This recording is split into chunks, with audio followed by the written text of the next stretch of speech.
Olá, muito bom dia. Muito obrigado mais uma vez pela sua companhia.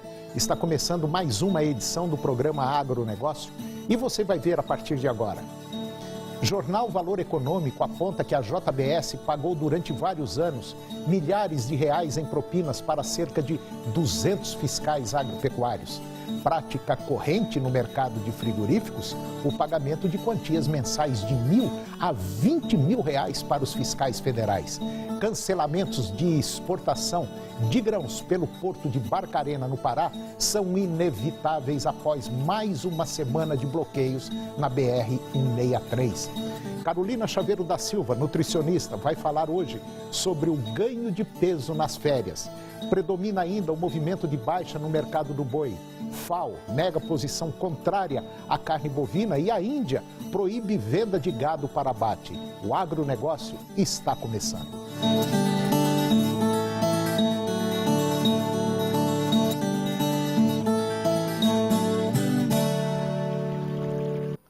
Reportagem publicada pelo jornal Valor Econômico aponta que a JBS pagou durante vários anos milhares de reais em propinas para cerca de 200 fiscais agropecuários. O jornal afirma que os valores chegariam a 20 mil por servidor do Ministério da Agricultura envolvido no esquema para diminuir o rigor de normas sanitárias. De acordo com o jornal, as informações estão em um documento anexo às delações feitas por Wesley Batista, um dos donos da JBS.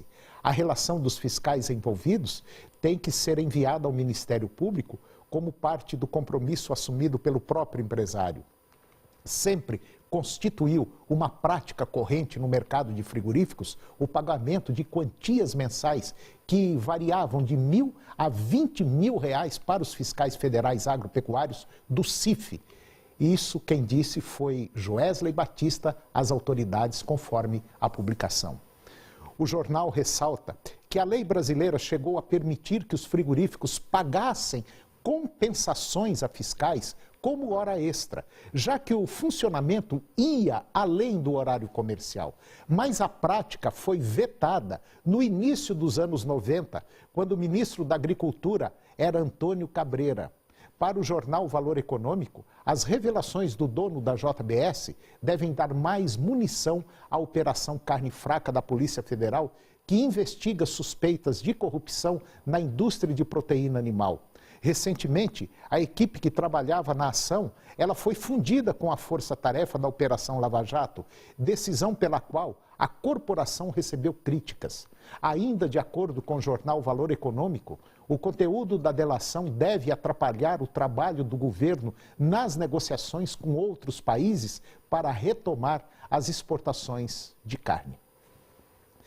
Informações do setor de economia da Associação Brasileira de Indústrias de Óleos Vegetais, a ABIOV, aponta o cancelamento de exportação de grãos pelo porto de Barcarena, lá no Pará.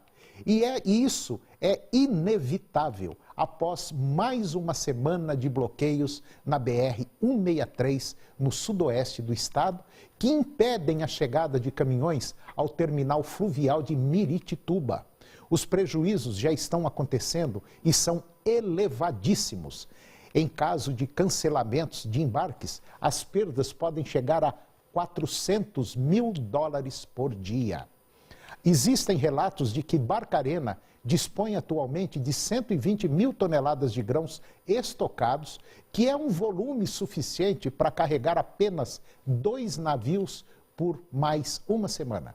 A rodovia 163 é a única rota de acesso ao porto de Miritituba e seu bloqueio impacta significativamente em toda a cadeia produtiva, inclusive a programação de embarques de vários grãos de várias empresas, podendo gerar prejuízos imensuráveis. O que está se observando na BR-163 é inaceitável e é essencial que o governo resolva o quanto antes possível. E agora vamos ver como anda o tempo para hoje no estado de Goiás. Nós teremos hoje tempo parcialmente nublado, muito sol, frio à noite e muito vento para a maioria dos municípios do estado. Vamos conferir agora a temperatura para os principais municípios produtores. Porangatu, 38 a máxima e 20 a mínima. Campos Belos, 36 a máxima e 23 a mínima. Ceres, 35 a máxima e 16 a mínima. Lusiânia, 31 a máxima e 18 a mínima. Jussara, 36 a máxima e 21 a mínima. Anápolis, 31 a máxima e 19 a mínima. Acreúna, 34 a máxima e 17 a mínima. Quirinópolis, 32 a máxima e 15 a mínima. Jataí, 32 a máxima e 11 a mínima. Ipameri, 32 a máxima e 13 graus a temperatura mínima. E depois do intervalo, você vai ver que predomina ainda o movimento de baixa no mercado do boi. FAO nega posição contrária à carne bovina e a Índia proíbe venda de gado para abate. Carolina Chaveiro da Silva, nutricionista, vai falar sobre o ganho de peso nas férias. Nós voltamos já. Eu vou conversar agora com Carolina Chaveiro da Silva. Carolina é nutricionista, especialista em nutrição clínica e esportiva. E nós vamos falar hoje sobre o ganho de peso nas férias. Carolina Chaveiro da Silva, bom dia. Bom dia, Antônio. Tá tudo bem? Tudo bom. Então tá bom. Carolina, julho, férias, friozinho, nada melhor do que muita gente aí diz que dá fome, né, no frio. É verdade mesmo? É verdade, nesse período de frio, né, o organismo ele tenta manter a temperatura do corpo e para manter essa temperatura ele acaba gastando um pouquinho mais de caloria. Então, nesse mecanismo de defesa do organismo, devido à alta quantidade de caloria que é gasta, a pessoa acaba sentindo um pouco mais de fome, então a ingestão alimentar acaba aumentando. E aí, goela abaixo, tudo que acha pela frente, né? Isso, aí é onde que tem que ter um controle maior para não sair do plano alimentar, para não sair da dieta e assim não ter um ganho de peso muito alto. Porque o que acontece muito, Antônio? As pessoas elas ficam de janeiro até junho num plano alimentar para emagrecimento, no período de julho é onde que enfia o pé na jaca e acaba ganhando uns quilinhos a mais, por conta das férias e por conta do frio. Agora, quais são, assim, de maneira geral, no dia a dia, assim, os alimentos que mais fazem as pessoas engordar ou ganhar peso? Normalmente, principalmente também nesse período de férias, as pessoas costumam a sair um pouco mais, então elas saem da rotina, vão muito para shopping, vão muito para férias, viajam e nesse movimento acabam beliscando produtos mais industrializados. Então, um biscoito, uma bolacha, refrigerante, sucos industrializados e aí nessa questão do aumento de produtos industrializados aumenta também a questão do peso. No almoço, por exemplo, acabam consumindo um pouco mais de carboidrato, porque é onde dá saciedade. Então, às vezes, num prato, coloca arroz, macarrão, batata, mandioca, e aí, quando vai ver, os quilos vão sendo aumentados. E tem pessoas que ganham peso rapidinho, né? Assim como tem pessoas que ganham peso rápido, tem também outras que se alimentam de forma com uma alta quantidade de caloria e acaba não engordando. Isso varia muito dependendo do metabolismo do indivíduo e se pratica ou não alguma atividade. Você já tem uma larga experiência em fazer pessoas, vamos dizer, perder peso e ganhar massa corporal, né? Até outro dia a gente estava conversando sobre isso e você me falava sobre esse tema. Agora, de maneira geral, tem muita gente que faz dieta por conta própria, né? E se dá mal, né? A questão da dieta, ainda há alguns mitos em relação a isso. Algumas pessoas acham que dieta é aquela questão radical. E o que realmente tem que ver é uma reeducação alimentar. Dietas são realmente aquelas dietas malucas, então que encontra em internet, em mídias sociais, que acabam fazendo uma restrição muito alta. A pessoa às vezes perde músculo, massa magra, mas a gordura que deveria realmente perder, acaba não perdendo. Então, o que a gente mais considera, Antônio, é a questão da reeducação alimentar e não da dieta. A dieta realmente é uma coisa muito radical e que nem sempre dá um resultado satisfatório a longo prazo, mas sim momentaneamente. Eu não sei se é verdade ou não, mas quando se faz uma dieta balanceada, o negócio certinho, a gente pode comer de tudo, né? Pode, quando se faz um plano alimentar adequado, é permitido ingerir tudo, só que vai ter uma quantidade adequada, vai ter horários adequados. A gente não pode restringir tudo de uma hora para outra, porque a mudança vem com o tempo. Mas um plano alimentar adequado, sim, é permitido comer algumas coisas, né? E a dieta, que é esse diferencial, que é onde que corta tudo e aí é onde que vem o prejuízo maior a longo prazo. Esse negócio de falar, não, eu não vou jantar, só vou almoçar e vou tomar um chá, comer uma fruta na janta. Não vou mais jantar porque eu quero perder peso. Isso também não funciona, não? Não, não funciona. O corpo precisa de uma readaptação. E a questão de retirar o arroz da dieta, retirar o jantar ou retirar o almoço, acaba sendo pior porque o organismo vai acumular gordura, principalmente na parte abdominal e na parte do quadril. Aí é onde aumenta o peso. E aí fica feio, né? Aí fica muito feio. Então tá bom. Carolina Chaveiro da Silva, mais uma vez, muito obrigado pela sua participação e até o próximo. Obrigada, bom dia. Bom dia. E depois do intervalo, você vai ver que predomina ainda o movimento de baixa no mercado do boi. A FAO nega a posição contrária à carne bovina e a Índia proíbe venda de gado para abate. Nós voltamos já. Ainda predomina o movimento de baixa no mercado do boi. Os frigoríficos resistem a pagar preços acima da referência em várias regiões. E essas tentativas de compra em preços mais baixos são muito comuns. Agora, na última quinta-feira, dia 13, semana passada, foram verificadas quedas em 11 das 32 praças pesquisadas pela Scott Consultoria. Em São Paulo, a arroba recuou 50 centavos e ficou cotada em R$ 125 à vista, livre de fundo rural. E no mercado da carne, o cenário é de preços frouxos, diante de uma oferta maior que a demanda. E por falar em carne bovina, eu vou conversar agora com Luiz Antônio de Brito. Ele é especialista em mercado de commodities lá da Cerrado Corretora. Luiz Antônio, bom dia. Bom dia, Antônio. Bom dia a todos. Tá tudo bem, Luiz? Tudo bem. Tá tudo certo, né? Tá mais ou menos, é mais uma semana tumultuada. Mais uma, né?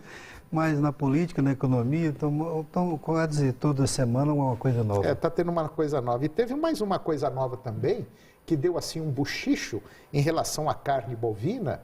Diz que o Chico Graziano, lá da FAO, né? Isso. O brasileiro que já está há 20 anos lá na FAO, ele negou a posição que ele é contrário, a FAO é contrária à carne bovina, né? Parece que não é bem isso que foi falado, né? Exato. Teve uma cobrança do ministro Blário Maggi, que esteve em Roma, na última reunião da FAO, onde ele falou que o Brasil não aceitaria uma imposição da FAO em relação à restrição ao consumo de carne bovina, né? E conforme o Graziano foi procurado para responder essas questões, ele falou que desconhecia a origem desses fatos, né, que não havia nenhum movimento por parte da FAO para desestimular o consumo de carne bovina e sim estimular o consumo de peixe, né, que a FAO tem um projeto para estimular as proteínas vegetais e o consumo de peixe, e não contrário ao consumo de carne bovina. O que ele alegou foi que, em relação a isso, o mundo está um pouquinho mais desacelerado em relação à própria economia chinesa, né? Porque estão consumindo um pouco menos de carne, a questão da mudança de hábitos alimentares que a dieta do ser humano está mudando, e a própria questão, né, Antônio, da distribuição de renda, a questão de receita de vários países consumidores, inclusive o Brasil também, né? E aí veio a Índia, né? A Índia, mais uma vez, agora está no mercado aí, né? A Índia é uma notícia boa. Para nós é boa. Que vem sobrepor aquela notícia mais da delação da JBS também, né? Que a Índia agora não vai proibir totalmente as exportações não só de búfalos, também de boi, né? E a Índia é um mercado interessante, porque nós temos lá 190 milhões de cabeças de bovinos e 180, 170 milhões de búfalos, né? E foi todo o processo vai ser fechado. Isso quer dizer que praticamente o mercado, Antônio, de 5 bilhões de dólares que a Índia movimenta por ano na exportação de carne, praticamente vai ser, vamos dizer que a economia na área de carne na Índia praticamente vai ser exterminada, né? Então, é um mercado que o Brasil pode tentar tomar, e para isso ele tem que ficar atento, não deixar que esses escândalos aí que estão acontecendo um atrás do outro interfira no consumo e nas exigências dos mercados internacionais. Luiz, de maneira geral, você sabe muito melhor do que nós aí, que nós temos um mega potencial na área de produção de grãos, na área de produção de leite, de carnes, enfim. O Brasil é realmente um país, eu diria, até abençoado. Mas, Luiz, está faltando muita ética, muita seriedade no nosso país, não está? Eu acabei de dar uma notícia agora, que saiu uma notícia também no jornal Valor Econômico, até eu falei no primeiro bloco, da JBS, que pagava propina de até R$20 mil a 200 fiscais federais agropecuários para poder passar a malandragem, pô. Tá errado, não tá, Luiz? É difícil porque você vê um mensalinho, né, o famoso mensalinho que a própria JBS relata na delação. É complicado porque você tenta defender toda uma cadeia, que é uma cadeia extremamente competitiva. E importante, importante, né? De geração de emprego, renda, já vem tomando o mercado mundial há muito tempo e você vê uma notícia atrás da outra ruim. É difícil você convencer o mercado que as coisas estão sendo feitas com seriedade. Por quê? O mercado vê isso, vê o que está acontecendo na política, vê o que está passando na economia e acaba desacreditando nas ações das pessoas que deveriam interferir no mercado. É verdade.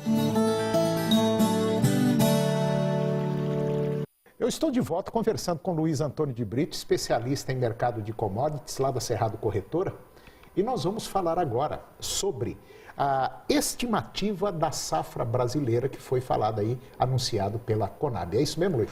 É isso, Antônio. Nós vamos falar agora no 10º levantamento da safra brasileira, que a Conab divulgou recentemente, e os dados informam aí novamente realmente um crescimento, né? Você vê um crescimento aí de 3,7% da área, que vai para acima de 60,6 milhões de hectares, e uma projeção aí da gente bater 237 milhões de toneladas nessa próxima safra. E juntamente com isso, veio as notícias do USDA também divulgando a safra americana de trigo, a safra mundial de soja e milho, fez com que os mercados recuassem preços nas cotações de Chicago, né? O milho teve uma alta aí, Antônio, de 45% em relação à safra passada em produção, né? Sai de 66 para 96 milhões. Muita coisa, né? Muita coisa, né? E nós estamos passando um momento de redução do consumo interno, né? O dólar veio recuando depois dessas notícias aí políticas da semana. Ele tentou buscar o 3,35, voltou agora a 3,18, 3,19. Então o dólar também vai competir para a exportação nossa ser um pouco mais fraca. E os dados mostram que realmente nós vamos ter uma safra cheia, uma safra boa, por um lado positivo, com uma oferta forte de grãos, uma tendência de preços mais baixos de produtos ligados à agricultura, e mostra também aí um problema sério na questão da comercialização dos grãos e dessa safra e a armazenagem dela também. Quer dizer, mais uma vez o gargalo da logística vai atrapalhar muita coisa, né? Vai, com certeza. Sendo que no nosso país, com a produção que a gente tem, nós poderíamos baixar muito, inclusive o preço dos alimentos, né, Luiz? Concordo. Temos condição tranquilamente. Quer dizer, o setor agropecuário tem condição de segurar as pontas do Brasil em dinheiro e tem condição de segurar as pontas da inflação abaixando o preço dos produtos. Mas, infelizmente, com essa política nojenta, desculpe a expressão, que nós estamos vivendo, é difícil disso acontecer. Luiz, leilões de PEP e PEPRO do milho. Exato. Pela segunda vez, o governo colocou o estado de Goiás nos leilões, né, Antônio? Eu fiz a questão de trazer os resultados aí do último leilão, porque no primeiro leilão o Goiás não teve interesse, o governo tinha colocado um prêmio, Antônio, de 48 centavos por saco, e nesse último leilão que você está vendo na tela aí foi 66 centavos. Quer dizer, não fecha a conta, o mercado já não dá conta de equalizar o prêmio com valor de venda. Se você pega o Mato Grosso com uma oferta de 240 mil toneladas, só vendeu 40. É muito pouco, né, Luiz? Esse valor na frente é o preço de abertura, são R$ 2,68, né, que foi naquelas regiões. Algumas regiões do Mato Grosso sofrem muito, Antônio, porque você tem que somar o preço de venda com o preço do prêmio. E Goiás a mesma coisa. Quando eu falei que colocou 66 centavos em Goiás, o preço aqui está em torno de 17,50, 18.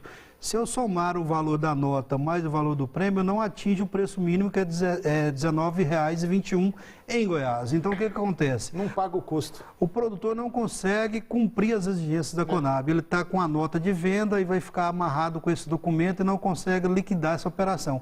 Então, o governo fez os movimentos de PEPRO e PEPRO. Houve algumas negociações, mas agora, na hora da consolidação da operação, pode ser que nós tenhamos problema para que o produtor formalize e concretize essas operações. Mais uma vez, o produtor dançando. Mais uma vez, temos alguns problemas na frente que depende de alguma visão política aí dos órgãos para poder evitar que coisas piores aconteçam com o produtor lá na frente.